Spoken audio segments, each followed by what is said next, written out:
Izin. Bismillahirrahmanirrahim. Assalamualaikum warahmatullahi wabarakatuh. Waalaikumsalam.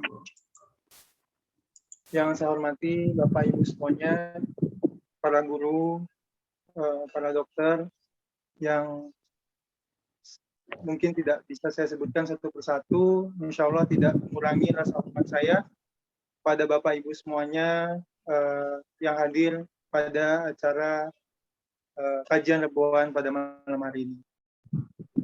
Puji syukur kepada Allah SWT yang telah memberikan begitu banyaknya nikmat ya kepada kita semuanya, terutama nikmat iman dan nikmat Islam.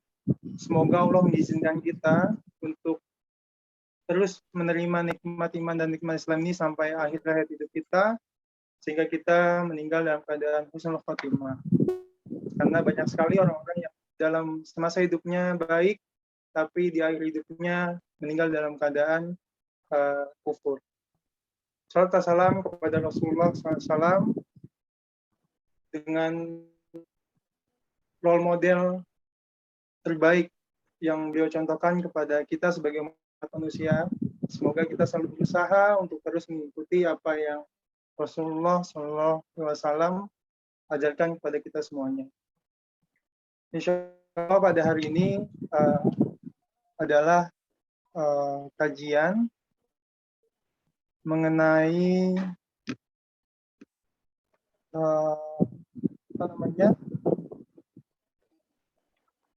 sejarah Islam di Andalusia, yang khusus membahas mengenai tokoh Abdurrahman Ad-Dakhil, seorang penakluk Andalus, yang insya Allah akan dibawakan oleh Ustadz Risha Nur Hakim, LCMA. Mungkin saya menjelaskan sedikit mengenai narasumber kita. Beliau adalah sebagai seorang dai dan pengajar, dengan sekarang beralamat di Maroko ya Ustadz, kemudian sudah menikah dan mempunyai 2 orang anak. Beliau lahir di Bandung, kemudian S1-nya di Mesir, Al-Azhar, S2-nya juga di Al-Azhar, kemudian mengambil master di Maroko. Dengan berbagai prestasi dan riwayat lainnya yang Ustadz Rishan karyakan dalam ilmu pengetahuan khususnya peradaban Islam. Semoga menjadi amal jariah buat Ustadz sampai akhirat nanti, insyaallah.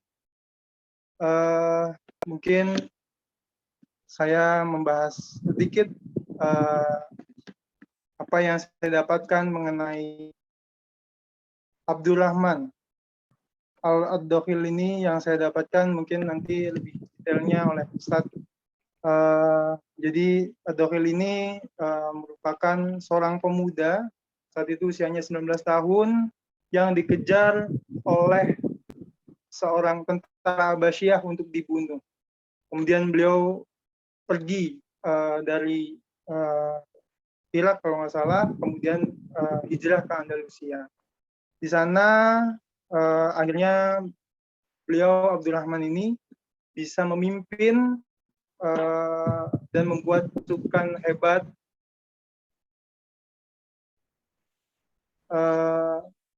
dan beliau berhasil mencapai puncak kejayaannya sampai akhirnya beliau meninggal dan meninggalkan suatu bangunan Masjid Cordoba yang saat ini masih menjadi kunjungan para wisatawan. Masya Allah, semoga kedepannya atau apa yang Ustadz sampaikan nantinya bisa kita simak dengan sebaik-baiknya. Oleh karena itu, untuk waktu tempatnya saya persilakan kepada Ustadz Rishan untuk menjelaskan. Ya. Bismillahirrahmanirrahim.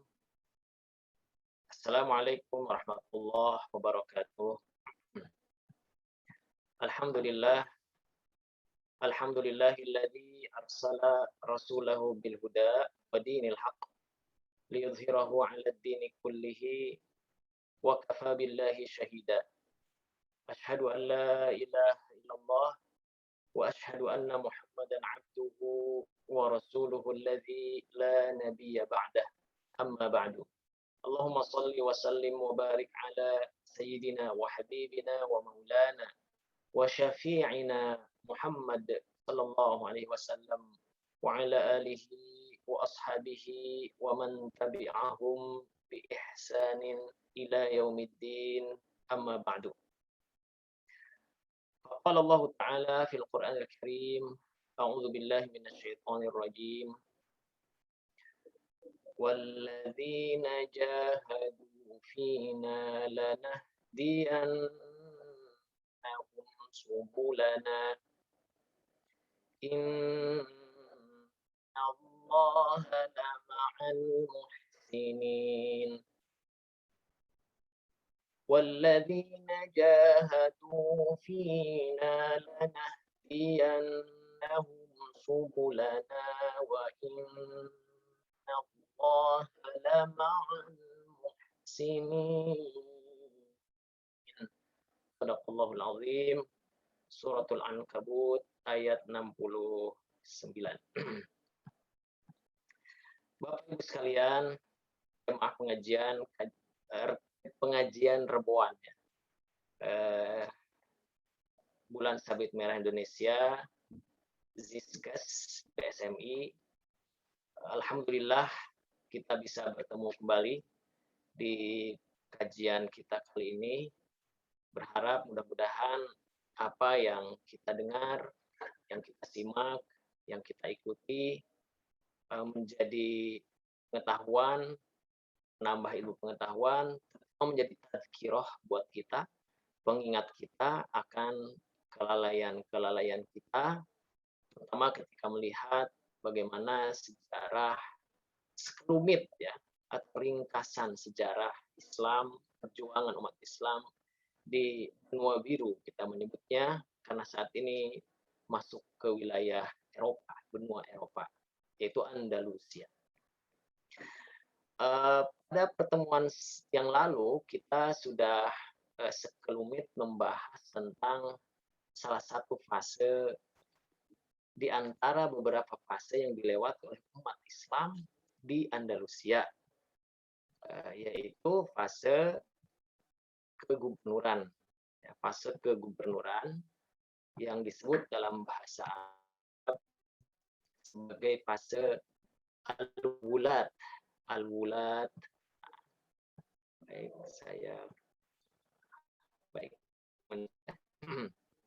Ini kalau kita bagi, sebenarnya beberapa sejarawan Muslim membagi secara rinci atau secara global pada kurang lebih 4 fase. Tetapi kalau lebih rinci lagi, awal itu dibagi 2 bagian, yaitu fase pertama adalah al-fathul islami, yang kedua fase kegubernuran atau al-wulad. Dan dua fase ini masuk dalam fase awal pembebasan Andalusia. Jadi satu abad pertama Islam masuk di Andalusia, karena memang abad pertama atau awal-awal masuk di Andalusia, maka sudah barang tentu kita banyak melihat gelombang-gelombang, baik itu pemberontakan ataupun gelombang ketidakstabilan, baik dalam bidang politik khususnya di wilayah-wilayah yang dikuasai oleh umat Islam. Di minggu lalu kita sudah bicara beberapa di antaranya gubernur Islam di Andalusia itu. Kita bilang al-wulad, al-wali. Kalau di Indonesia ada wali songo ya, tapi ini beda. Wali dalam konteks kekuasaan itu waw, alif, lam, ya. Wali. Kalau dalam konteks wali seperti wali songo misalnya, atau waliullah, itu waw lam iya di wali. Allahu waliyul ladzina amanu dalam surat Al-Baqarah. Allahu waliyul ladzina amanu.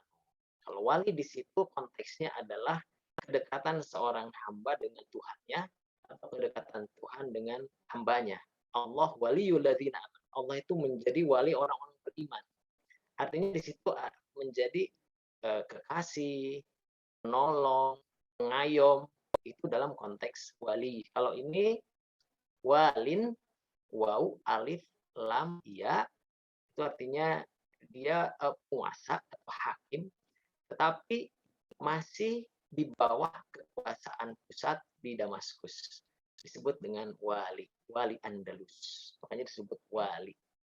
Nah, ini wali Andalus ini beberapa diantaranya adalah wali yang kita catat atau dicatat dalam sejarah sebagai gubernur yang berhasil dalam menjalankan amanahnya.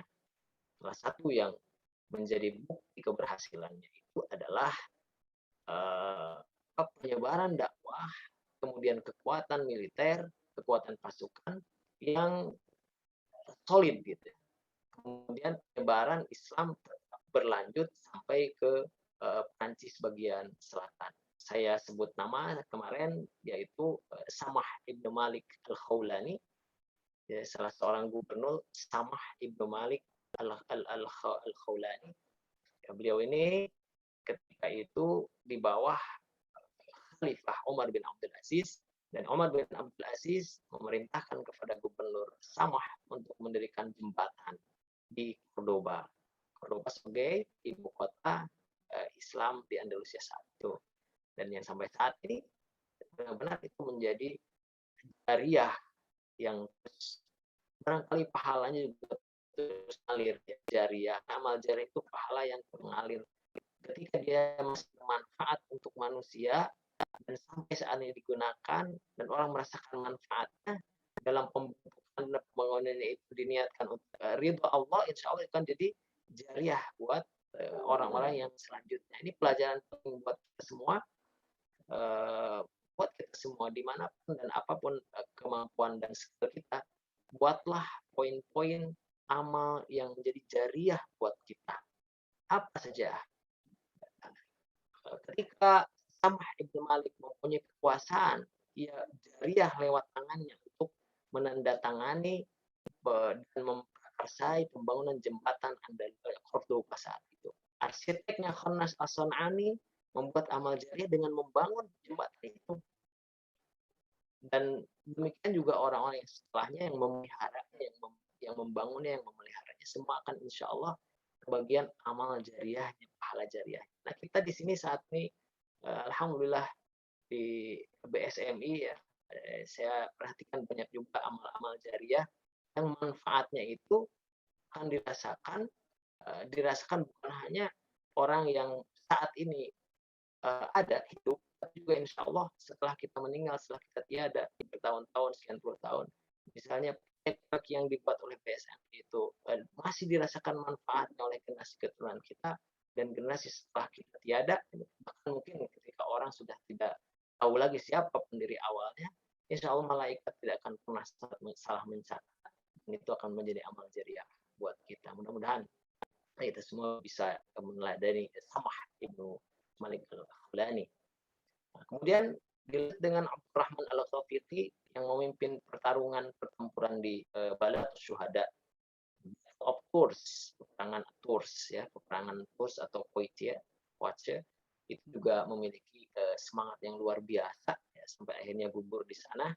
Dan setelah itu dilanjutkan dengan salah seorang gubernur yang bernama Uqbah bin Al-Hajjaj As-Saluli. Barangkali koreksi saat pertemuan kemarin saya salah menyebut nama, di antara gubernur yang mengislamkan 2000 tawanan itu adalah Uqbah Al-Hajjaj As-Saluli setelah Abdurrahman Al-Ghafiti.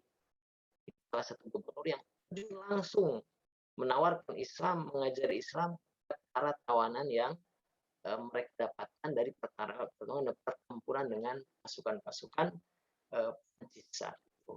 Dia terjun langsung mengislamkan 2000 orang tawanan, dan itu membutuhkan ketelitian, ketelatenan, ilmu yang kuat, kesabaran, rendah hatian untuk bisa mengajak orang pada Islam. Kita kan mengajak kepada Islam 2, 3 orang, 10 orang saja sudah melihat mereka begitu menolak atau bandel, langsung saja kita melaknatnya atau putus asa. Ini tidak siapa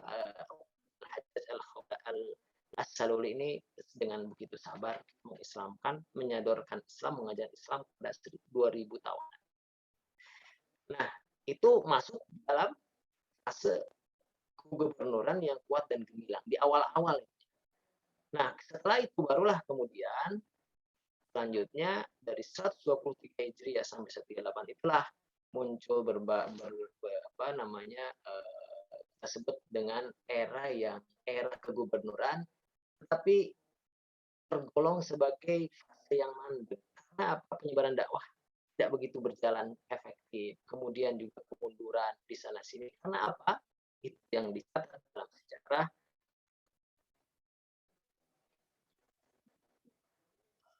fanatik terhadap golongannya. Diangkat dari misalnya Ahlul Hijaz yang terakhir 132 sampai 138 atau 130 kurang lebih, diangkatlah salah seorang gubernur yang dipilih oleh Khalifah saat itu, yaitu Yusuf Ibn Abdurrahman Al-Fihri. Nah, masa terakhir itulah, 8 tahun terakhir itulah kegoncangan politik sangat terasa. Mengapa? Karena dasar dari pemilihannya itu cenderung fanatisme golongan, yaitu Al-Fihri, dari golongan Hijaz. Jadi dari timur, kemudian ke Andalus, dan di Andalus itu beliau dipilih dari golongan Ahlul Hijaz. Karena begitu, akhirnya hukum yang diterapkan pun yang pilih. Kaum Barbar merasa tersingkirkan. Kaum Barbar itu kan yang mengikuti bin Ziyad, anak keturunan mereka itu di Andalusia membela Islam dari awal, merasa tersingkirkan. Kemudian yang dari Yaman, dan Andalus juga merasa terpinggirkan. Nah, dari situlah kita bisa mengambil pelajaran kalau kita seseorang, mengangkat seseorang, menunjuk seseorang tidak berdasarkan kemampuan, tetapi hanya berdasarkan golongan,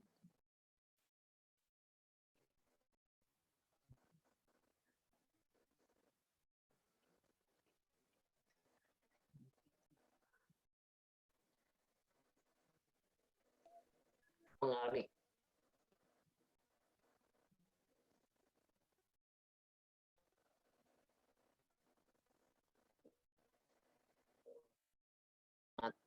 dengan tebal bahwa nah ini adalah merupakan anjuran Islam di Andalusia.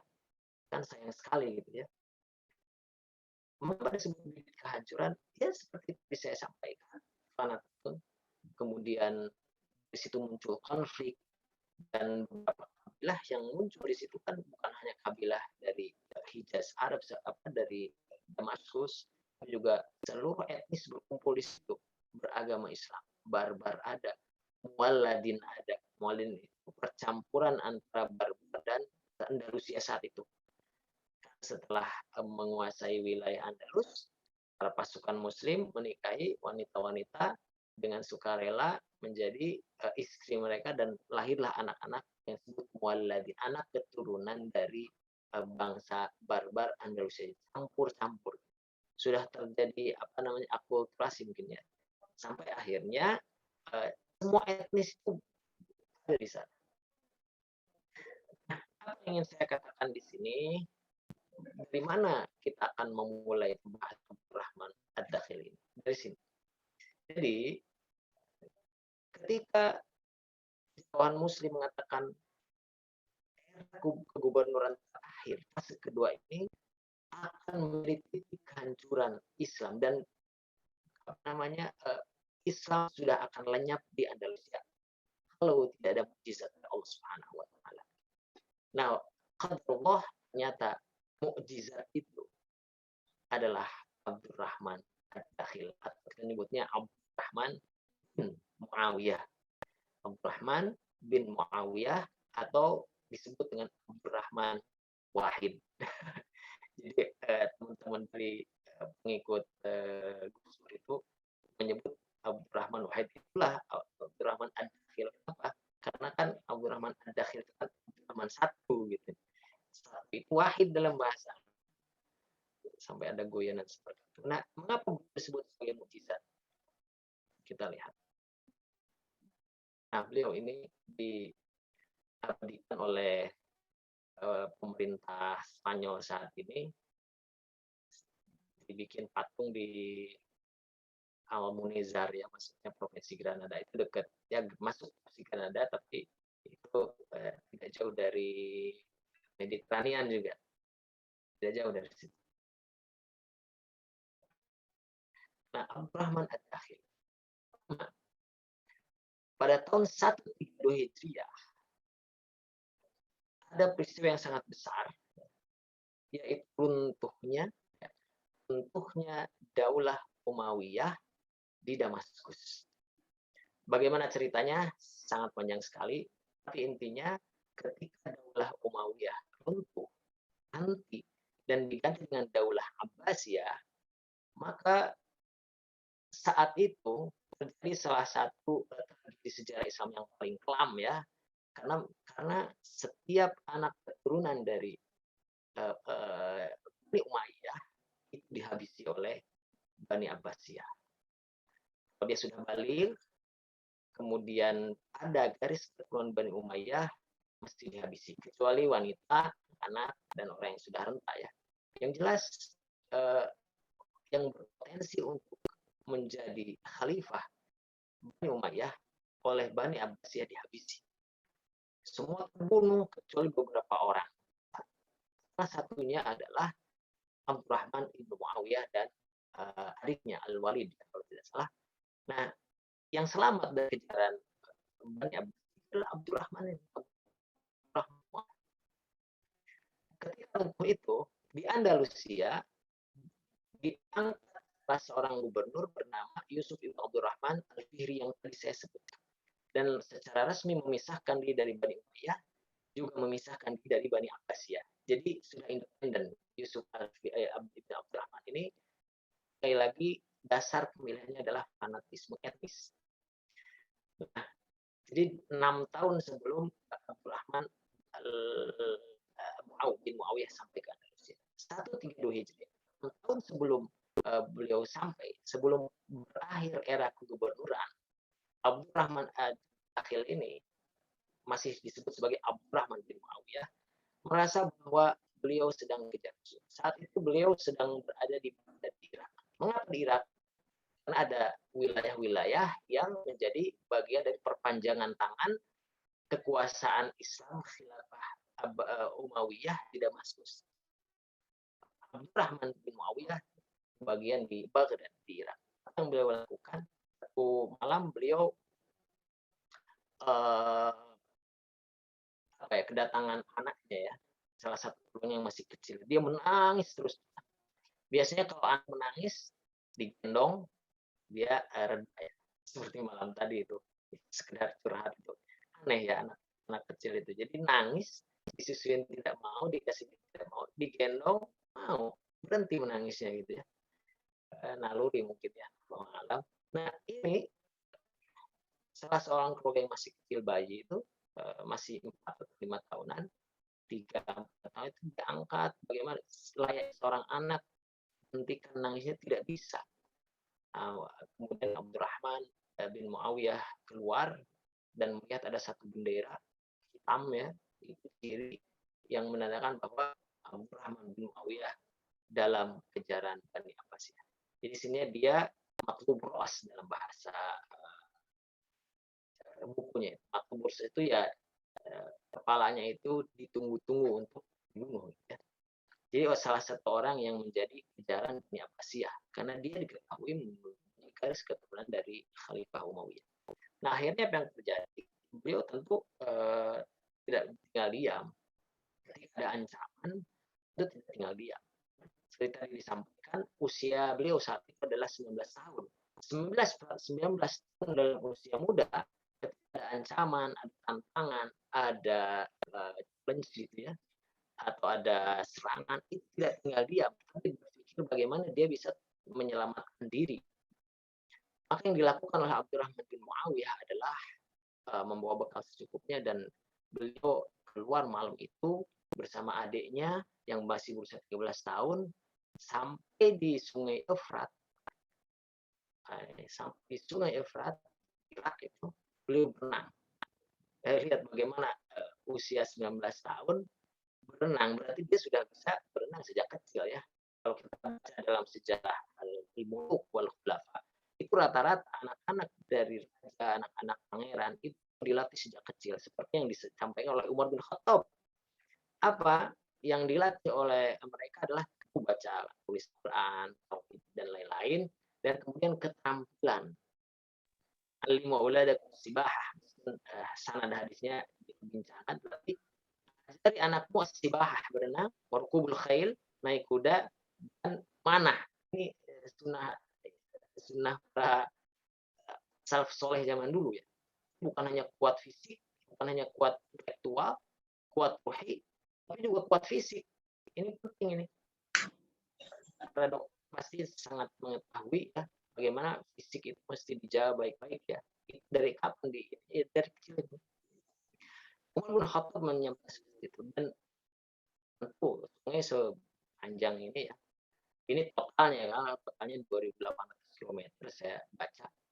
Tapi tentu tidak sejauh itu. Beliau minimal mungkin menyeberang ya dari satu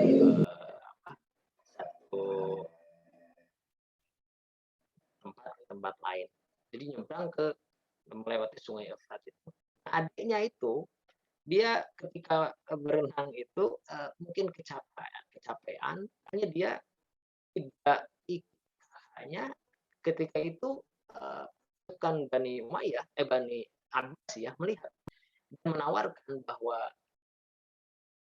kalian kembali ke sini ya, tidak jadi berenang, tidak jadi nyebrang, saya akan jamin akan keamanan kalian, kata mereka itu. Adiknya ini mungkin karena kelelahan akhirnya kembali, sempat dilarang oleh Abdurrahman. Kenapa kamu kembali? Mereka memberikan jaminan keamanan kepada kita. Dalam pikiran Al-Walid ya, sudah seperti itu, sudah capek ketika ada pertolongan, yang dikira pertolongan itu hanya menyerah, dan dia balik lagi dan terbunuh. Tapi Abdurrahman melanjutkan perjalanan dengan itu sedih ya, saudara sendiri terbunuh di hadapan matanya. Nah, apa yang dilakukan oleh Abdurrahman bin Muawiyah menyeberangi dan memulai pelariannya itu kurang lebih 19 tahun dalam usianya, melewati Sungai Efrat, Tigris, Efrat, dan lain-lain dari Irak ya. Kalau saya lihat ini yang dilakukan oleh Abdurrahman bin Muawiyah ini, kita lihat dulu mungkin belum ada ya, pasti belum ada Google Maps. Sekarang ini sudah bisa diperkirakan berapa. Nah, ini kalau lewat jalur atas lewat Eropa itu kurang lebih 6.000 km tanpa henti, itu kurang lebih 60 jam perjalanan baik ars ya. Ini saat ini kita bisa membayangkan, seperti bayangkan saat itu belum ada internet, belum benar-benar sangat tradisional untuk era itu ya, abad 8 kurang lebih. Itu perjalanan 6.000 km itu bisa hidup, bisa sampai tidak. Ya, dilakukan Abdurrahman bin Muawiyah, beliau terus berusaha untuk melarikan diri dari kejaran Bani Abbasiyah. Dan yang akan dituju oleh dia adalah Kairouan. Jadi kalau ke Kairouan saja 4.300 km, kurang lebih 4.400 km kurang lebih. Sampai berapa lama ya kalau dengan perjalanan itu. Nah, itu dilakukan oleh Abdurrahman bin Muawiyah, dan ketika itu beliau mencari orang-orang yang masih loyal kepada Bani Umayyah, karena kan tersebar ketika Bani Umayyah menguasai, menjadi kekhalifahan resmi saat itu, semua tersebar, termasuk yang di Eropa itu kan ikut ke Umayyah, termasuk yang di Afrika. Berpikir mana orang yang masih loyal terhadap Bani Umayyah, akhirnya dia mencari di Kairouan. Kenapa ke Kairouan, ke Tunis? Karena ibunya itu masih punya garis keturunan dari barbar. Jadi kalau dirunut silsilahnya itu masih ada keturunan dari barbar. Maka dia mencari tempat perlindungan ke Kairouan. Tapi apa yang terjadi? Ternyata di Kairouan itu masih terjadi pemberontakan dari Khawarij. Khawarij itu adalah sempalan dari pengikut Ali bin Abi Thalib, tapi juga tidak mengikuti Muawiyah bin Abu Sufyan. Kita ingat dalam perang Siffin ini ada yang ikut ke Ali, ada juga yang ikut ke Muawiyah. Tetapi ada yang tidak ikut Ali dan tidak ikut Muawiyah, itulah yang disebut dengan Khawarij. Khawarij juga mengejar Bani Umayyah. Abdurrahman bin Muawiyah dikejar Bani Umayyah, dikejar juga oleh Khawarij. Akhirnya di Kairouan tidak mendapatkan tempat dan kemudian larilah dia kembali ke Tripoli atau kita nyebut dengan Libya. Disitulah selama kurang lebih 4 tahun ya, 4 tahun dia berdiam diri di Libya. Untuk apa? Berpikir kemana saya akan lari karena saya sedang dikejar oleh Abbasiyah dan dikejar oleh Khawarij.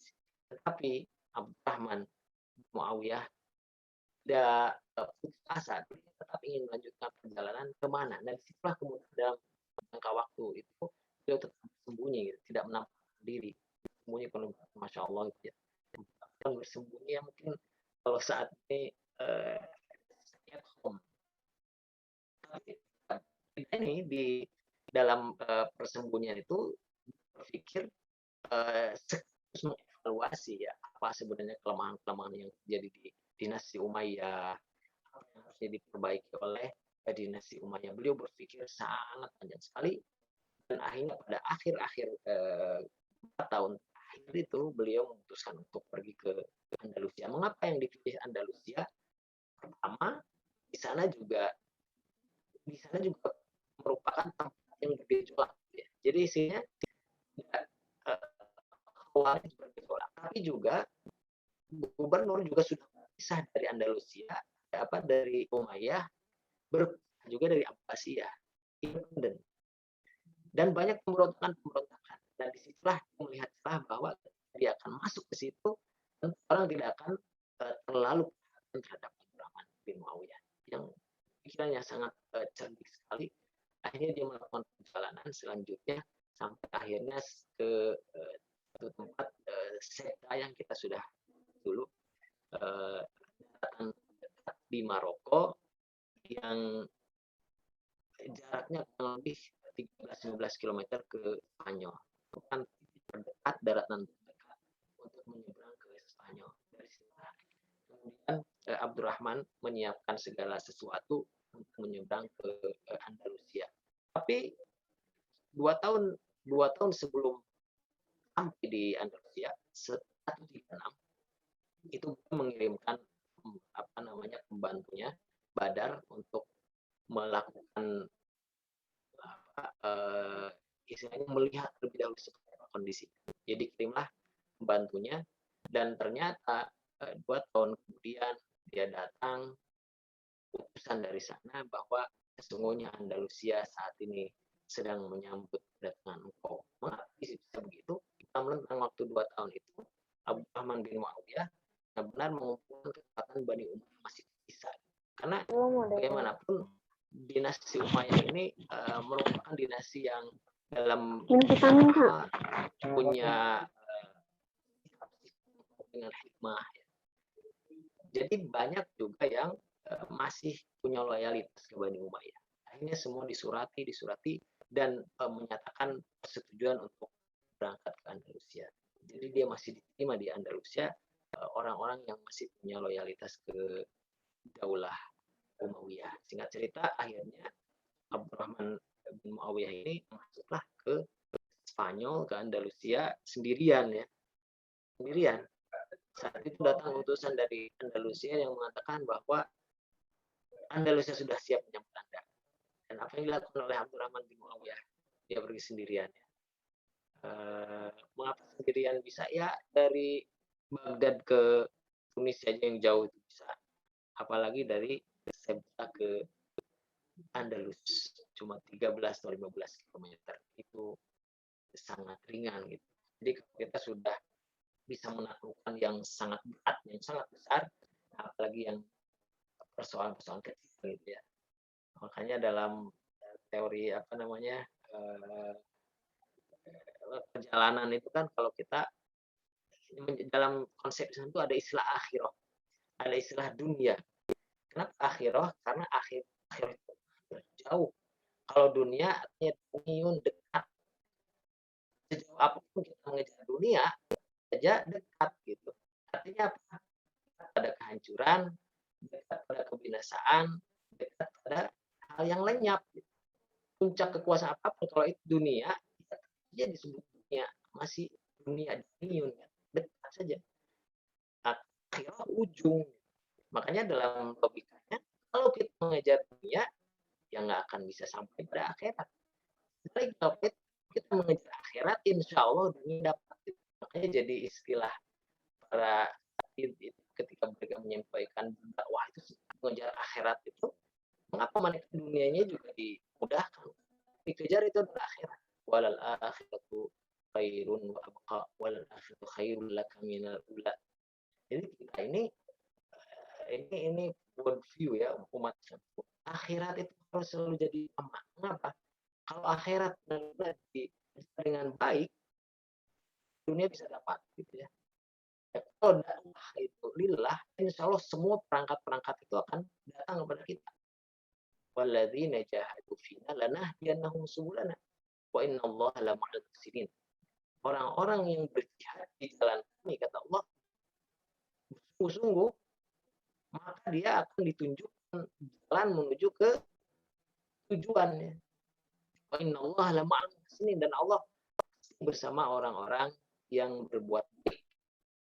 Jadi jangan pernah kita merasa bersalah, saya berbuat baik, tapi kok gini-gini aja gitu, tidak ada kenaikan jabatan dan lain-lain. Insya Allah suatu saat akan menjadi bonus ya. Dan akhirat insya Allah dunia dapatlah filosofi akhirah dunia. Nah, jadi kalau yang jauh yang dekat, ini yang jauh sudah dikejar, apalagi yang dekat ya. Abdurrahman bin Muawiyah menyeberang ke Andalusia, Gibraltar, jejak sejarah yang diukir oleh Tariq bin Ziyad, ya, Jabal Tariq dan Al-Qisiras dan lain-lain itu akhirnya dilakukan juga oleh Abdurrahman bin Muawiyah. Dan insya Allah juga kita ya teman bapak-bapak ibu-ibu sekalian mudah-mudahan juga suatu saat nanti bisa menjejak juga sejarah yang dilakukan oleh para mujahid muslim ya lewat Anjir dan Tariq bin Ziyad ya mudah-mudahan. Meskipun saat ini ada perubahan ketentuan ya, jadi dulu sebelum 8 Oktober itu masih bebas visa. Sekarang ternyata Maroko nih mewajibkan visa nih Bapak Ibu sekalian. Jadi Ibu Bapak sudah tidak bisa lagi masuk Maroko tanpa visa. Soekarno jasa Soekarno dihadiahi oleh Raja Muhammad V selama 50-60 tahun lebih itu. Ternyata sekarang berakhir. Mudah-mudahan nanti ada kebijakan baru lah, dibebasin lagi visanya ya. Baik, bin Muawiyah sampailah di Andalusia dan sampai ke Cordoba.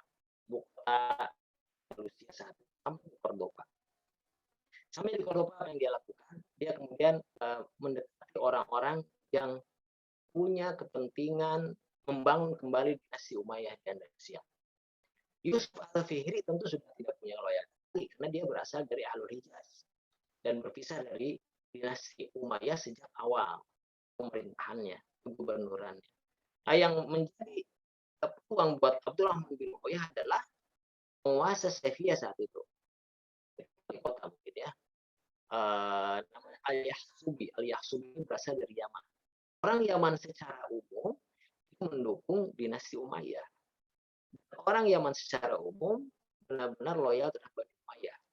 Ketika Yusuf al-Fihri naik menjadi gubernur, beliau itu tidak akal dan tidak terlalu mendukung. Tidak mendukung. Abdurrahman bin Muawiyah datang menjadi kekuatan pertama, meskipun dia sendirian, tapi yang menjadi kekuatan pertama adalah orang-orang Yaman yang ada di sana, uh, yang dipimpin oleh Al-Yahsubi. Al-Yahsubi orang Yaman, pemimpin dari Yaman ini kemudian siap melakukan apa namanya, dalam tanda kutip berontakan kepada gubernur yang saat itu memimpin, karena memang sekali pelanggaran terhadap masyarakat saat itu. Akhirnya yang terjadi, Abdurrahman dan Al-Yahsubi siap untuk datang dan mengambil alih serta menyerang Yusuf Al-Fihri ini. Abdurrahman bin Muawiyah ini adalah orang yang cerdas, punya hikmah, punya keimanan yang tinggi, dan menganggap bahwa walaupun Yusuf Al-Fihri ini berseberangan secara politik, tetapi dia masih muslim. Yang dilakukan pertama adalah bukan dengan pertempuran. Kira-kira apa yang dilakukan? Dengan perdamaian. Dia akhirnya memberikan informasi kepada Yusuf Al-Fihri bahwa saya dari Umayyah, Anda istilahnya perdamaian pakai pertempuran ya. Dan, jadi coba direkonstruksi lagi kemungkinan Yusuf Al-Fihri ini. Dan saya mohon saya jadikan saya bagian dari kepemimpinan Anda, karena di bawah saya, di belakang saya adalah ada pendukung-pendukung dari Bani Umayyah. Yusuf tentu menolak, dan akhirnya terjadi pertempuran yang dikenal dengan pertempuran Al-Musoroh, Al-Musarah. Menarik adalah bagaimana sikap dari Abdurrahman bin Muawiyah. Langsung menyerang, tapi perdamaian Islam yang menjadi pasukan muslim dari awal memang seperti itu. Karena memang menolak, akhirnya Al-Yahsubi ini menjadi kekuatan besar Abdurrahman Ad-Dakhil, Abdurrahman bin Muawiyah, dan menjadi pasukan yang salah satu pemimpin perang tempuran melawan alias Yusuf Al-Fihri ini adalah Abdurrahman Ad-Dakhil ini. Tetapi orang-orang Yaman kemudian merasa bahwa Abdurrahman bin Muawiyah ini orang gharib, orang asing. Masa tiba-tiba dia langsung memimpin pertempuran? Tambah-tambah Abdurrahman Ad-Dakhil saat mau melakukan pertempuran itu membawa kuda yang paling bagus. Jadi mungkin kalau sekarang itu kuda Spanyol, kuda itu saya lihat di pasukan, jangan jauh-jauh di Maroko aja kuda-kudanya ternyata besar gitu ya. Di ada makam atau Hasan Tower itu masih dijaga oleh 4 tentara berkuda. Jadi dijaga di pintu masuknya itu ya. Mudah-mudahan nanti di episode selanjutnya kita bisa live jalan virtual ke peninggalan Al-Muwahhidun. Nanti ada kaitannya dengan bagaimana era Al-Muwahhidun yang membuat kerajaan Bani Ahmad Nada. Ini nanti mudah-mudahan bisa kita rencanakan ya. Ini teknis saja. Nah itu kudanya besar sekali. Masih di Rabat, kilometer dari rumah. Abdurrahman Ad-Dakhil membawa kuda besar, cantik.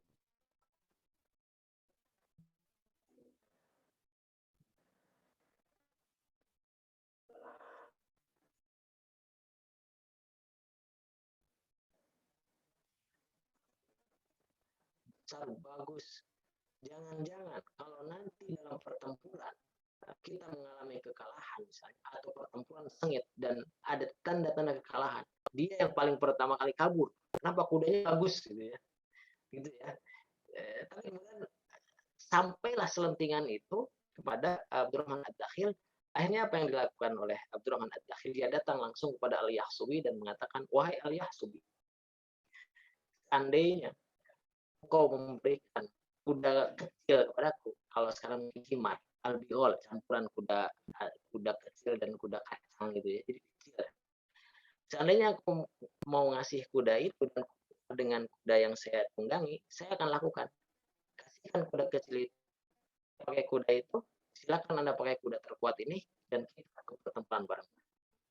Ini apa artinya? Kemudian Al-Yahsubi menyimpulkan, ya ternyata Abdurrahman Ad-Dakhil memang sosok orang yang ingin mati di medan perang, sosok yang ingin lari ketika terjepit dalam medan perang. Akhirnya diredamlah konflik dalam pasukan itu, dan mereka akhirnya pergi ke Al-Masarrah. Al-Masarrah itu ya perkumpulan antara Abdurrahman Ad-Dakhil dan Yusuf Al-Akhiri.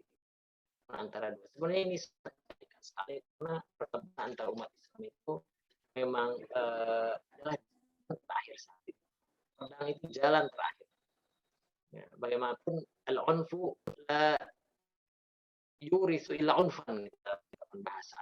Kekerasan itu ya caranya yang keras.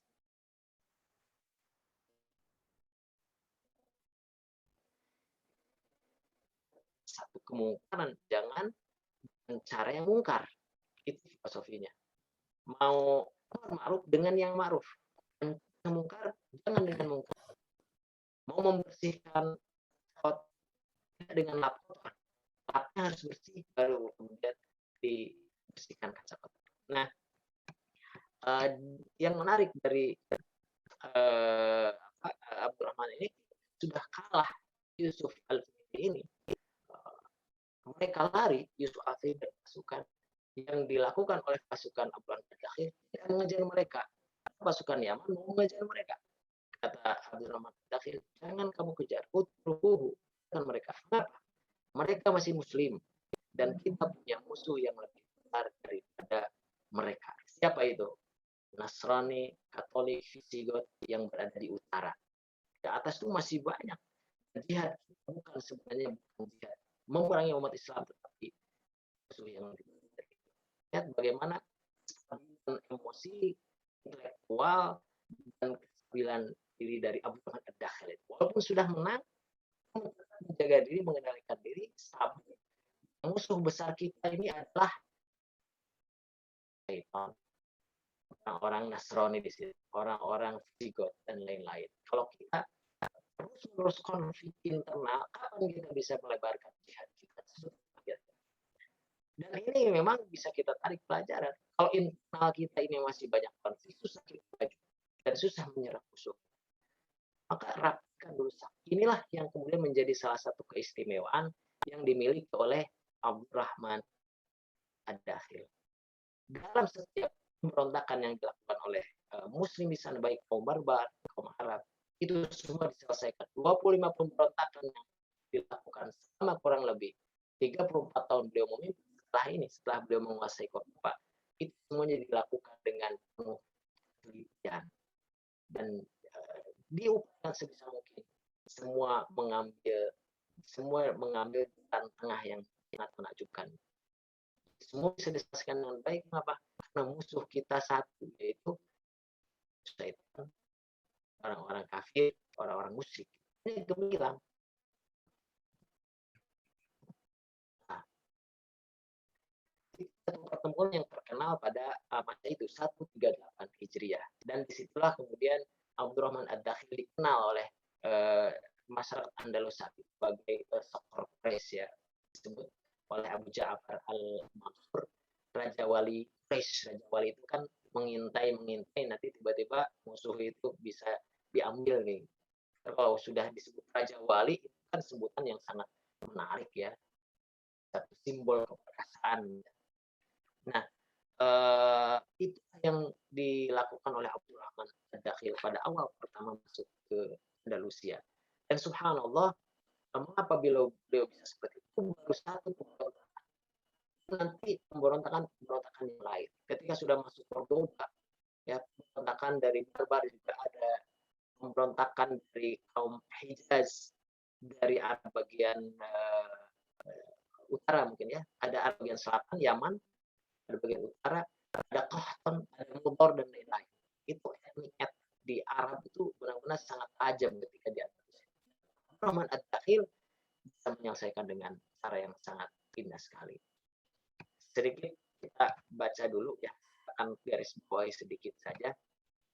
Kata Abu Ja'far Al-Mansur, yang menarik adalah ini pujian dari pemimpin Andalus, Khalifah Andalus, Khalifah Bani Abbas, Abu Ja'far Al-Mansur. Suatu ketika pernah bertanya kepada teman-teman beliau, ya, mengatakan, man Sokor Quraisy, siapa yang disebut Sokor Quraisy, siapa yang disebut Raja Wali Quraisy itu? Mereka mengatakan Amirul Mukminin alladzi radi al-mulk, bilang, ya engkau Amirul Mukminin yang sekarang memimpin, wasak zilzal, ledakan goncangan-goncangan, wahasamal adwa wa abadal an, menghancurkan musuh, melenyapkan musuh, bisa mengatasi konflik, menyelesaikan segala permasalahan. Engkau, ma sana'tum saya, kata beliau, apa yang kamu lakukan?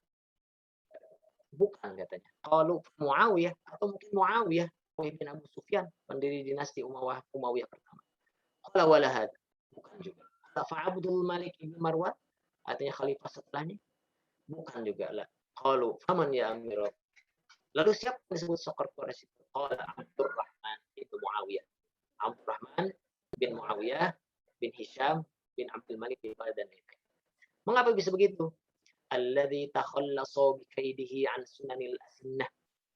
Karena dia bisa melepaskan diri ya dengan cara dia melepaskan dari kejaran dari Abbasiyah. Wadu bi suyufu bi'abrul qafra wa yarkabul bahra. Dia bisa melewati berbagai rintangan, laut dilewati itu ya istilahnya. Gurun diseberangi, dilewati juga, hatta dakhala baladan a'jami, sampai masuk ke negeri non Arab. Jadi Andalus kan bukan masuk wilayah Arab. Famassarul amsar, dia makmurkan kota-kota yang dia datangi. Wajannadal ajnad, dia menyusun pasukan sehingga menjadi pengikut Abu Rahman Ad-Dakhil. Wa aqama mulkan ba'dal qita'ihi, dia mendirikan kerajaan setelah putus. Umayyah itu sudah hancur sejak 32, tetapi dia mendirikan kembali. Bihusni tadbirihi, dengan cara terbaik dia, wasiddati azmihi, dan kekuatan azamnya. Inna Muawiyah, karena Muawiyah nahadha bi markabin hamalahu alaihi Umar Utsman. Kalau Muawiyah bin Abi Sufyan itu kan memang Umar dan Utsman, lalu kemudian Muawiyah, isinya sudah garisnya itu sudah tidak terlalu berat. Pilihan baik. Kemudian Abdul Malik dengan baiat, dan Amir Mukminin saat itu Abu Ja'far Mansur juga dipilih berdasarkan dari garis keturunan. Tapi Abdurrahman bin Faridan bin, dia itu sendiri muayyid dan birasi. Pikirannya jalan ya, mustasiban azmahu, azam ya. Sampai akhirnya dikatakan katanya ini Abdurrahman Ad-Dakhil ini perpaduan antara dan kekuatan iman, keyakinan, kekuatan yang ini kalau kita ingin menang atau maju, karena iman, yakin, yang kedua ingin. Jadi dia yakin dan ingin. Kalau tidak ada keyakinan tapi keinginannya kuat, masih bisa lah. Tapi kalau tidak ada dua-duanya, yakin tidak, ingin juga tidak, itu tidak maju-maju. Abdurrahman Ad-Dakhil punya dua-dua. Sampai ada istilah begitu. Kalau orang Muslim ya pegang teguh dengan Islam, maka ia akan menang ya. Jadi kalau dia punya keislaman yang kuat, insya Allah dia akan menang. Karena Allah akan turun membantu. Tapi kalau seseorang meninggalkan Islam, tidak berpegang teguh pada keislaman, tetapi dia kuat ya, keinginannya kuat, punya cara pandang yang kuat, insya Allah dia akan menang juga. Nah, imannya kuat, keinginan juga kuat. Ironisnya bagaimana? Rata-rata anak muda kita saat ini itu iman tidak punya, yakin tidak punya, keinginan juga tidak punya. Islam juga asal-asalan, kemudian kekuatan diri juga tidak punya. Akhirnya ya terbelakang dan tidak menang. Kan sampai Ibnu Hayyan Al-Qurtubi itu ya pokoknya dia mengatakan Abdurrahman bin Muawiyah adalah kathirul karam, sangat mulia ya, mulia, hatinya mulia, karim karam, azimus siyasah, pikiran politiknya sangat agung, yalbasul bayad wa ya'tamu bihi, suka pakaian yang putih ya. Bahkan dijadikan imamah,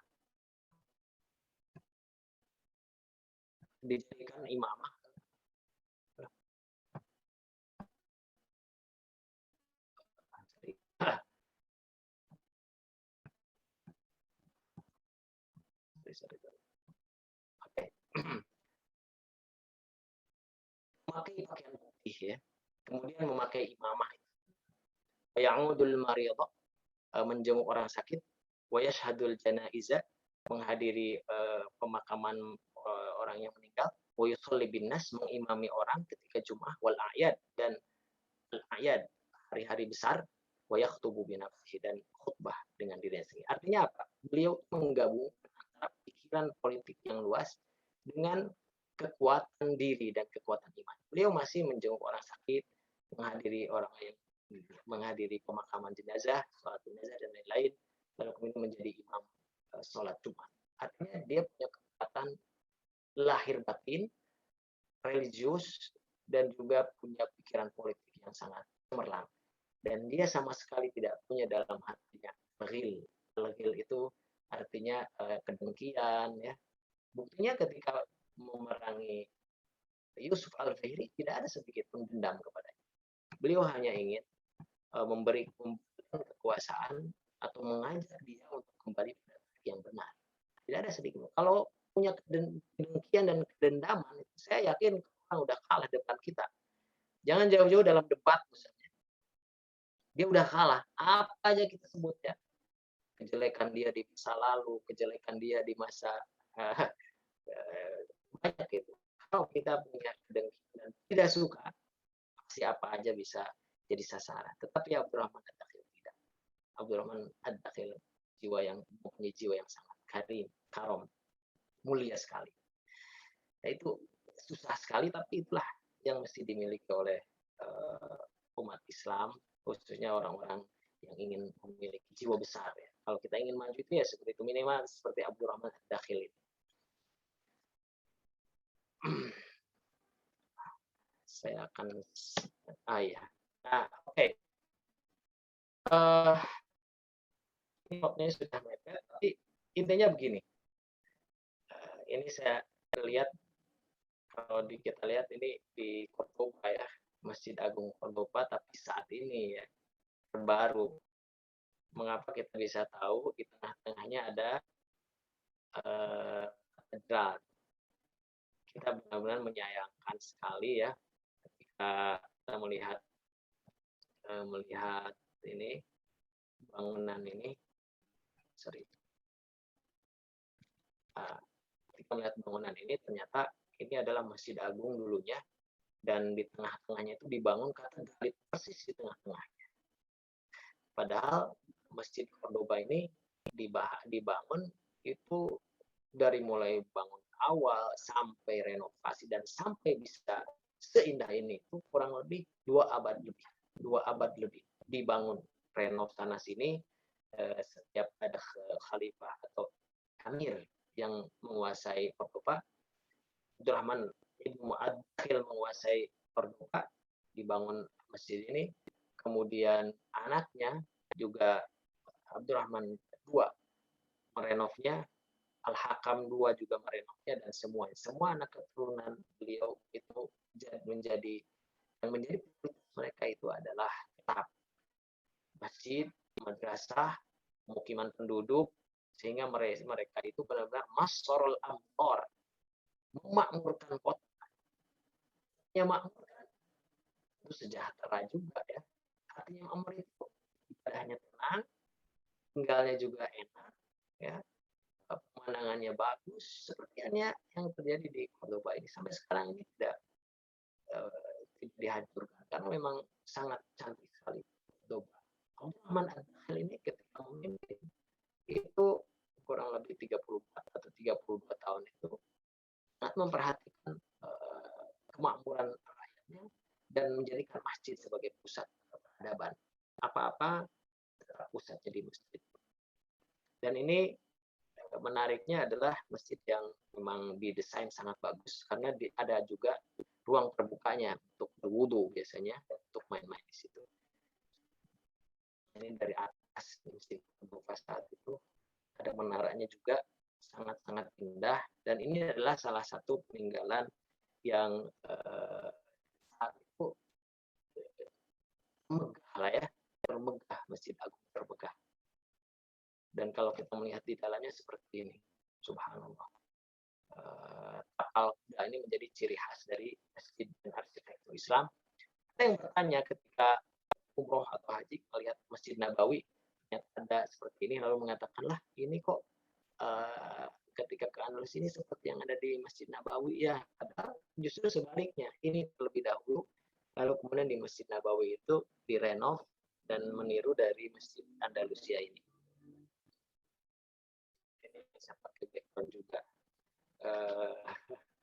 Menarik juga karena memang subhanallah tiang-tiangnya itu kurang lebih 200 ya. Sama seperti masjid yang ternyata akan dibangun di Rabat ini pada masa Muwahhidun, tapi akhirnya tidak jadi. Tapi hanya tiang-tiangnya, mudah-mudahan kita bisa lihat as live ya di pertemuan selanjutnya ya. Dan, ini yang menarik, mihrab dari Andalusia ini, di Cordoba, Masjid Cordoba, mihrabnya yang sangat cantik. Ini hanya bisa dilakukan dan bisa dibuat oleh orang-orang yang teliti ya.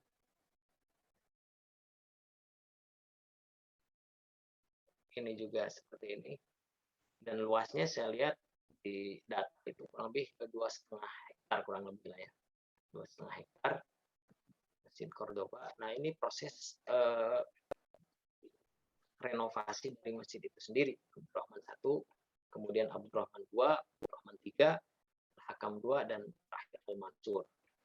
Nah, renov-renov sampai akhirnya menjadi masjid yang sempurna seperti ini, yang terlihat sangat indah, yang dihampar di seberangnya itu ada jembatan yang dibangun oleh salah satu gubernur bernama Samah Ibnu Malik Al-Khawlani. Mungkin itu dulu yang bisa saya sampaikan.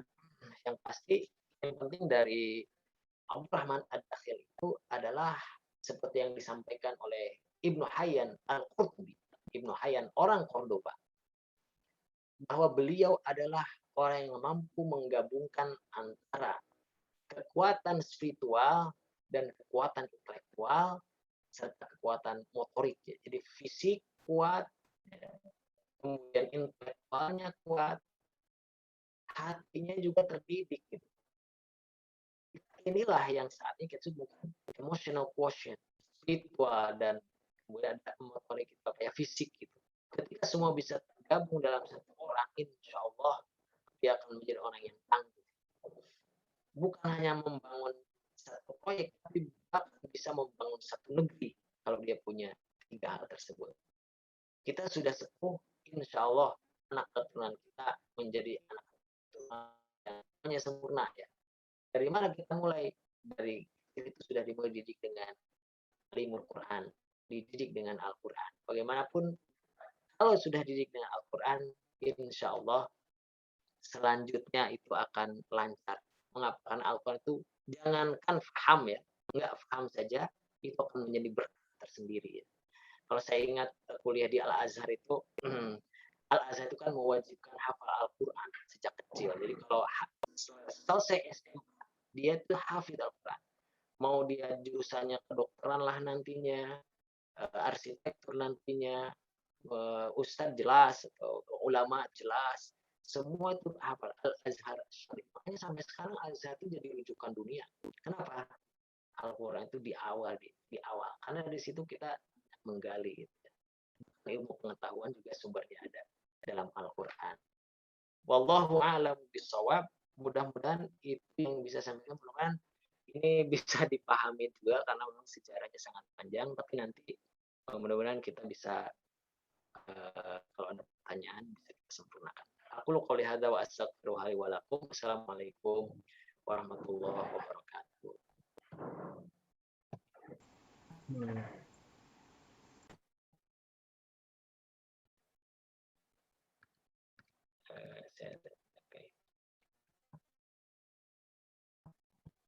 Baik. Waalaikumsalam warahmatullahi wabarakatuh. Masya Allah.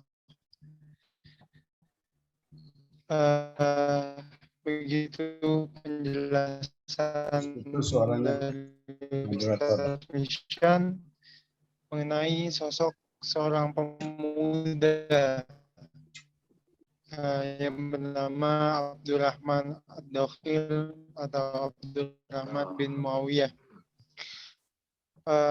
Menjadi pengingat ya untuk khususnya para pemuda yang mungkin pada era saat ini daban untuk para pemuda karena imannya kurang. Ya.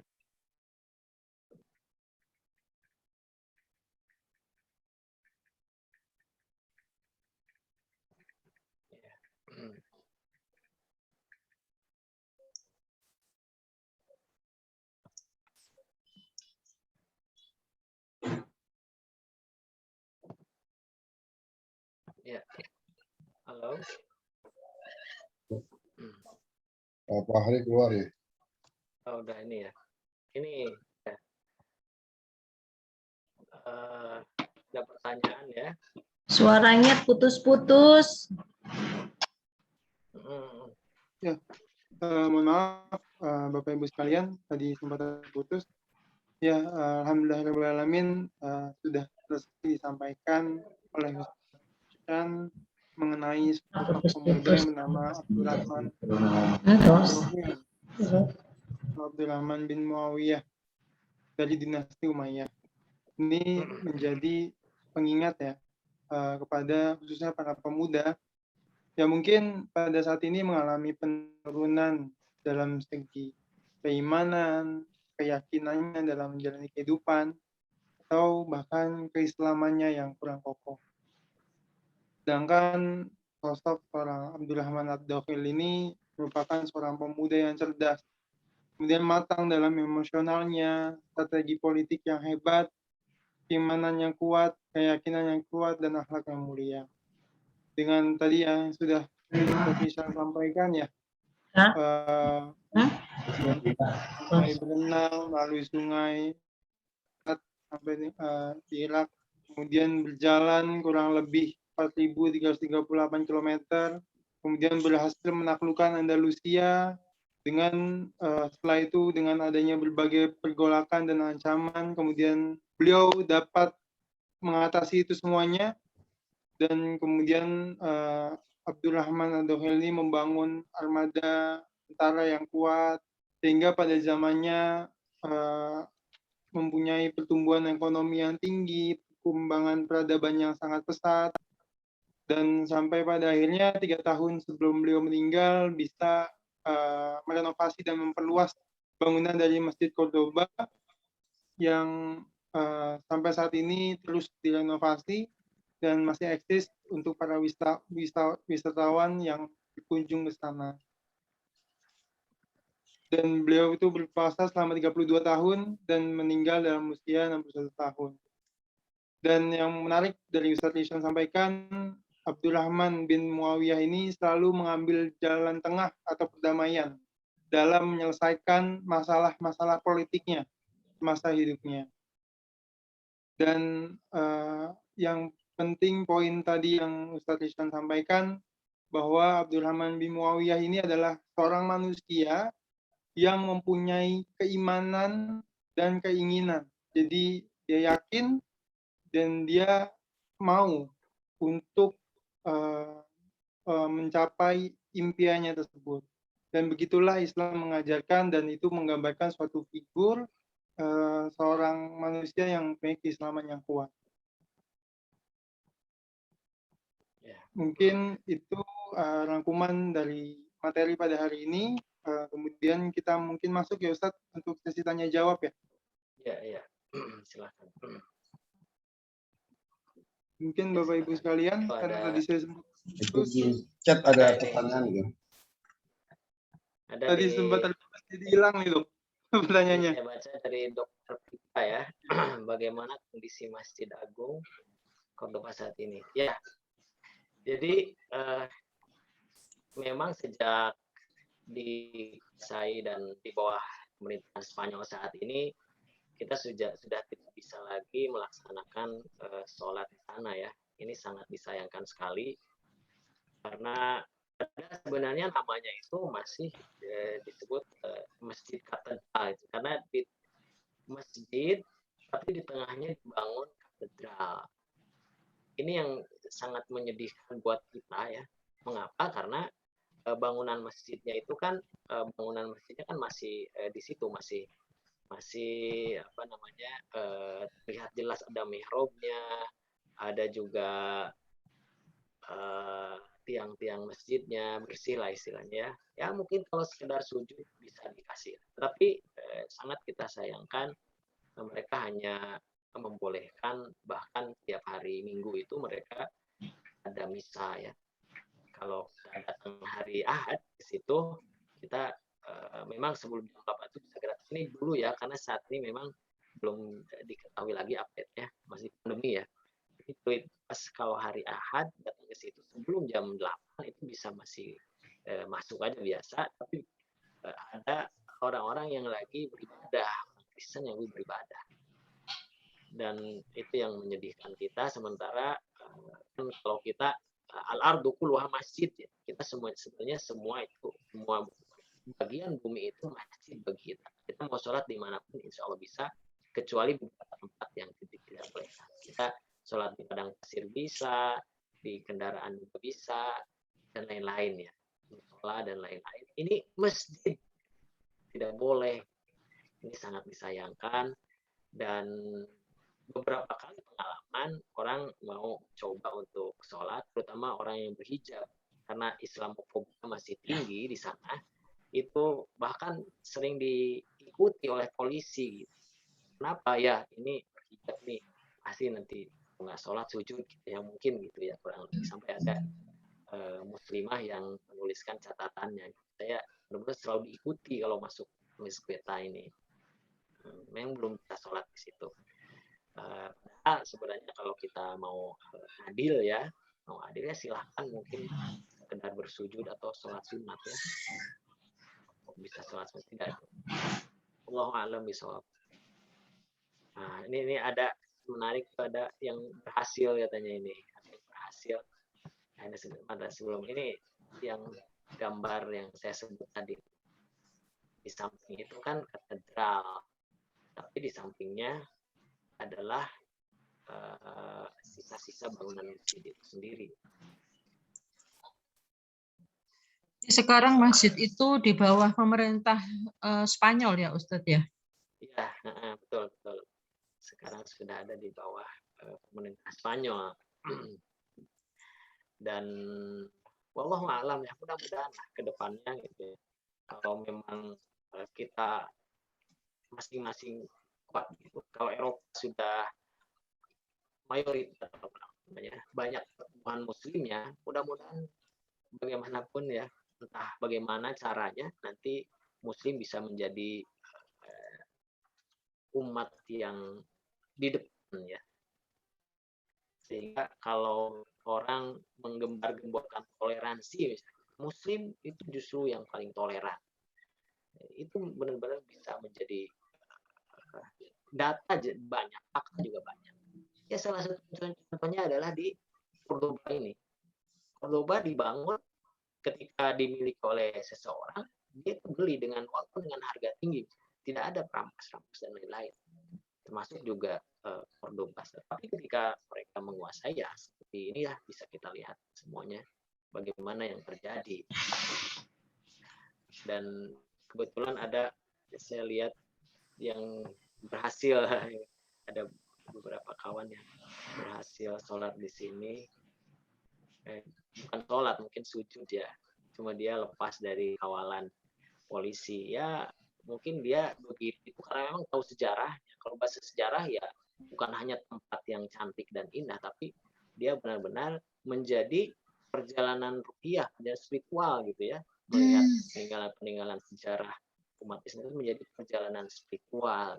Kalau mereka bisa membangun semegah ini dengan usaha yang biasa-biasa, tapi usaha yang sangat kuat gitu. Wallahu a'lam bishawab.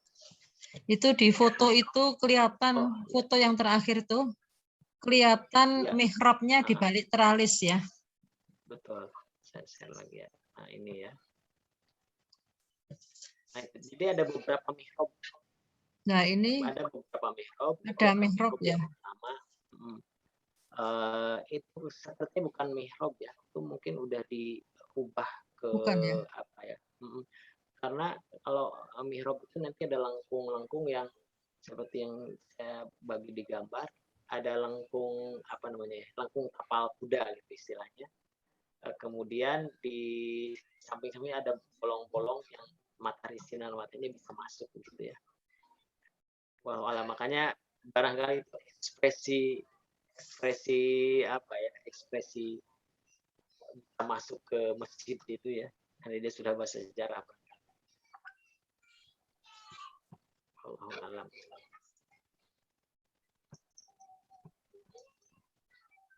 Saya Baik, nanya Ustaz. Ustaz tadi. Terima kasih untuk jawabannya. Silakan untuk Dr. Basuki. Tadi di chat saya nanya, Ya, ketika Abdurrahman itu berhasil mendirikan ya kekhalifahan di sana, apa berarti itu ada dua khalifah di Damaskus dan di Oke. Rusia? Ya, saya baru baca ya. Baik. Ya begini, ketika Abdurrahman ad-Dakhil ini lari dari 132 Hijriah di Andalus, masuk fase kegubernuran, dan gubernur terakhir itu yang dipilih dari bangsa Al-Fihri atau etnis Al-Fihri yang saya sebut Yusuf Al-Fihri. Itu dia sudah memisahkan diri dari kekhalifahan. Seharusnya negeri Muslim saat itu, kalau dia mengaku negeri Islam, itu mesti menjadi bagian atau perpanjangan dari dinasti Umayyah saat itu. Tapi ketika Umayyah memimpin, beliau sudah memisahkan terlebih dahulu. Jadi istilahnya bukan khalifah, karena khalifah itu harus satu. Makanya disebut wali, al-wulad, gubernur. Atau ketika ketika nanti Abdurrahman bin Muawiyah ini menjadi penguasa di Andalus, beliau juga menyebutnya tidak khalifah tetapi amir. Amir. Mengapa? Karena khalifah sudah ada, Abbasiyah itu. Lalu kenapa dia ingin menyebut amir? Karena beliau menganggap bahwa Abbasiyah sudah menghabisi Daulah Umayyah, dan dengan cara yang sangat disesalkan, kan, membunuhi para penguasa atau anak cucu dari Umayyah, dari Bani Umayyah, dan itu beliau pikir tidak sesuai dengan manhaj Nabawi ya. Di awal memang tidak sesuai dengan manhaj Nabawi, dan ini yang merupakan satu peristiwa yang sangat disayangkan dalam sejarah Islam.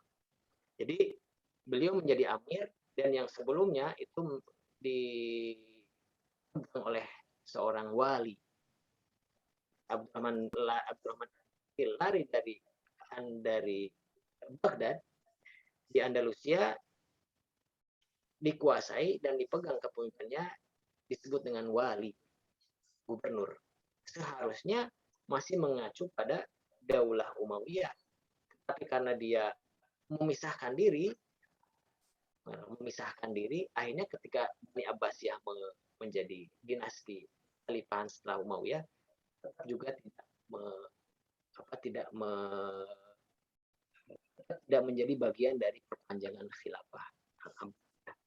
Begitu barangkali. Artinya kalau beliau mau kan bisa ya kembali mengambil alih kekhalifahan di Damaskus atau membuat khalifah baru di Andalusia begitu Ustaz. Ya, sebenarnya beliau bisa saja. Tapi sekali lagi beliau melihat pandangan yang jauh ke depan. Bahwa kalau kekhalifahan pusatnya ada di Andalus saat itu, sementara ketika dia jadi khalifah, maka dia harus bisa menaklukkan Bani Abbasiyah juga. Sementara saat itu Bani Abbasiyah jaraknya kan berapa kilometer tadi kita bisa lihat.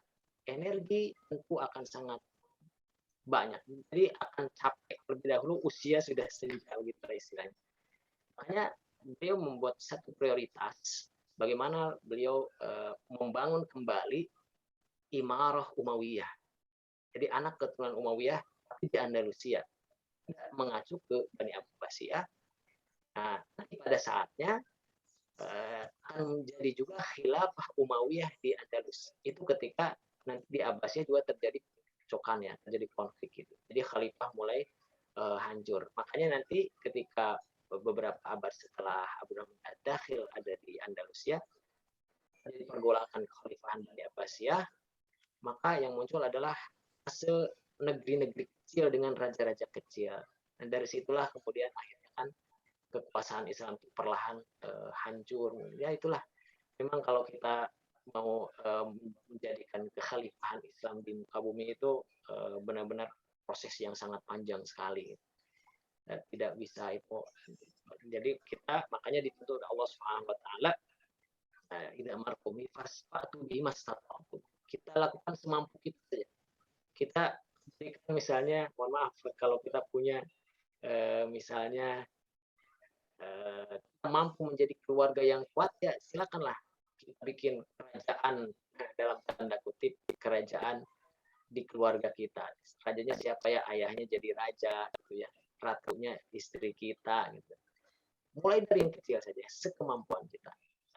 Kemudian kalau kita punya kekuasaan di wilayah terdekat, jadilah pemimpin yang walaupun secara pemerintahan itu ya tidak dicatat secara resmi gitu ya, tapi anggaplah itu usaha untuk menjadi imalah kepemimpinan Islami di keluarga dan wilayah. Nah, yang dilakukan oleh Pak Dr. Basuki di Al Fauzan itu ya. Jadi bisalah kita dinasti Al Fauzan misalnya. Tidak apa-apa, itu tidak jadi masalah. Tujuannya adalah untuk apa? Untuk mengkader ya, menerapkan nilai-nilai Islam di rumah sakit dan juga mengkader selanjutnya menjadi amal jariah. Itu barangkali kalau saya bisa simpulkan. Wallahu a'lam bishawab. Jazakumullah khairan Ustaz. Terima kasih Ustaz ya. Terima kasih Ya, Ustaz Hisham sama-sama, atas sama-sama. jawabannya dan Dr. Basuki untuk pertanyaannya. Mungkin Bapak Ibu sekalian ada yang masih ingin mengajukan pertanyaan? Dipersilahkan. Iya, silakan kalau ini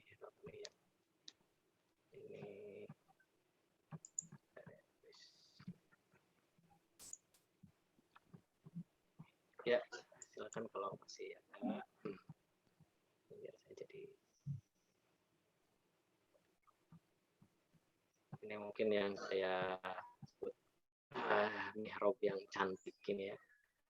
Ini saya benar-benar suka mihrab ini, benar-benar mihrab yang apa ya, megah gitu ya. Dan ini juga dibikin seperti ini di istana di Madinah Az-Zahra dekat dengan Masjid Cordoba, kurang lebih beberapa kilometer. Itu juga dibikin seperti ini. Istana itu mirip seperti ini. Istana itu mirip-mirip masjid ya. Ada tapal kudanya, nanti rajanya duduk di situ. Gitu. Indah ya. Di luar juga ada taman terbuka. Jadi benar-benar memikirkan ketenangan untuk sholat gitu, dan ketenangan untuk bersantai bersama keluarga.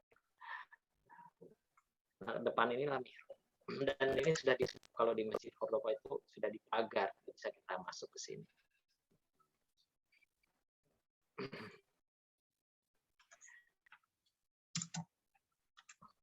Kalau di Maroko rata-rata memang seperti ini semua mihrab-mihrabnya ini.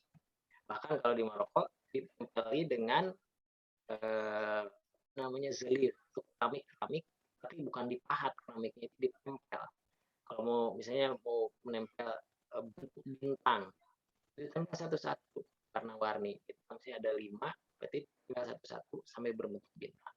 Dan seluruh lapisannya itu tertempel dengan zelignya itu, keramiknya itu. Jadi ini sangat bagus sekali. Dan itu yang menjadi kekuatan seni di Maroko saat ini. Luar biasa sekali ya.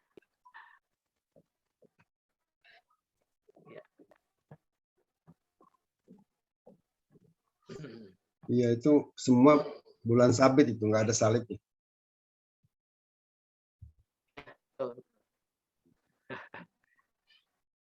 Betul sekali. Beda ketika kita melihat dari atas katedral yang dibangun di tengah Masjid Cordoba itu. Kalau kita lihat dari atas katedral itu memang tampak salib ya di tengah-tengah. Itu kadang-kadang saya, sampai segitunya ya, kalau dilihat dari atas itu jelas sekali terpampang.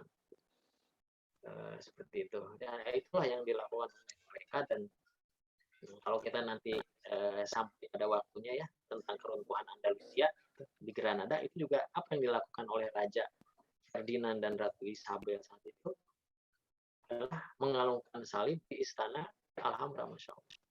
Dulu simbol yang mereka tampakkan pertama. Nanti kita akan bahas ya tentang keruntuhan ya. Ya, mereka nggak suka dengan bulan sabit itu. Maka mereka membuat roti bulan sabit, croissant. Jadi croissant itu roti bulan sabit. Jadi mereka suka makan croissant itu. Karena mereka nggak suka dengan bulan sabit. Terus generasi kita nggak tahu filosofi itu, kita ikut-ikut beli kue croissant, laris di Jakarta. Menyedihkan. Pasong ya. Lari jangan makan roti croissant ya. Tapi kalau di Maroko emang itu dibuat jadi sarapan sehari-hari ya. Di Maroko kalau sekarang ini Maroko sudah nggak peduli kayak mau apa namanya, yang penting roti enak, ada keju, butter, oke lah makan. Jadi gaya sehari-hari, hampir semua bikin itu pasong ya, pasong. Jangan makan croissant. Itu menyedihkan itu. Iya betul. Kita ya, mungkin populer di Jakarta. Iya. Ya Ustadz, Ya. mungkin dari saya malam kali. Ya, mungkin dari saya ini ditutup aja Dr. Basuki atau ya, biasanya sudah 9:30 sudah maksimal. Baik Ustadz, kalau begitu karena sudah tidak ada pertanyaan lagi di kolom komentar dan tidak ada pertanyaan secara langsung, mungkin sebelum kita tutup dengan doa kepada Ustadz Lishan untuk menyampaikan kalimat-kalimat yang bisa menjadi pegangan kita dalam hikmah cerita dari Abdurrahman Ad-Dokhil atau Abdurrahman bin Muawiyah dalam aplikatif dalam kehidupan sehari-hari kita sebagai umat manusia yang saat ini masih hidup dalam era yang banyak rintangan dan cobanya untuk mempertahankan keislaman. Silakan, Ustaz. Bismillahirrahmanirrahim. Semua udah saya sampaikan. Yang pasti saya ingin kita sama-sama membuka Al-Ankabut ayat 69. Walladzina jahadu fina nahdiyannahum subulana wa innallaha lama'al muhsinin. Dan orang-orang yang berjihad, bersungguh-sungguh berjuang di jalan kami, nahdiyannahum subulana, pasti kami akan tunjukkan jalan kepada kami. Dan Allah akan selalu beserta dengan orang-orang yang berbuat baik. Itu barangkali. Bagaimanapun kita, apapun status kita, bersungguh-sungguh di jalan Allah Subhanahu wa Ta'ala, insya Allah Allah akan bukakan jalan sesulit sejauh apapun. Wallahu a'lam. Ya. Di status apapun kita, profesi apapun kita harus terus berjuang di jalan Allah dalam apapun yang kita punya, Ustaz. Baik, Ustaz, untuk menutup diskusi atau sharing pada malam ini, silakan Ustaz untuk memimpin kita berdoa.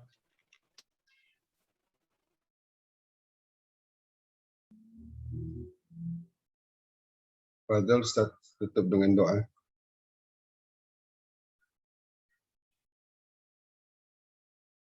Bismillahirrahmanirrahim. Allahumma lakal hamdu kama yanbaghi li jalalika al-karim wa 'azimi sultanik. Allahumma rabbana zalamna anfusana wa illam taghfir lana wa tarhamna lanakunanna minal khasirin. Allahumma ighfir lana wa liwalidina warhamhum kama rabbawna shaghira. Allahumma rabbana ighfir lana ولإخواننا الذين سبقونا بالإيمان ولا تجعل في قلوبنا غلا للذين آمنوا ربنا إنك رؤوف رحيم اللهم ربنا هب لنا من أزواجنا وذرياتنا قرة أعين واجعلنا للمتقين إماما اللهم ربنا لا تزغ قلوبنا بعد إذ هديتنا وهب لنا من لدنك رحمة إنك أنت الوهاب Allahumma ya Allah, ya Rahman, ya Rahim. Melalui pertemuan ini ya Allah, jadikanlah hidup kami lebih berkah, ilmu kami bertambah, usia kami semakin berkah, anak keturunan kami semakin Kau bimbing ke jalan yang lurus. Ya Allah, melalui pertemuan ini ya Allah, perkuat kembali keimanan kami,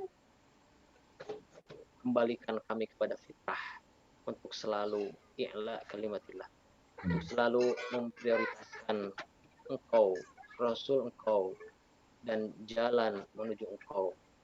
Allahumma rabbana ya Allah, aslih lana dinana alladhi wa ismatu amrina, wa aslih lana dunyana allati fiha ma'ashuna, wa aslih lana akhiratana allati la ma'adina, waj'alil hayata ziyadatan lana fi kulli khair, waj'alil mauta rahatan lana min kulli syarr. Allahumma ya Allah, perbaikilah segala hidup kami, dunia akhirat kami. Tambahkanlah kebaikan dalam sisa hidup kami. Tambahkanlah kebaikan dalam setiap jam dan setiap nafas kami ya Rabbal Alamin. Jadikan kematian sebagai istirahat kami dari dosa-dosa kami.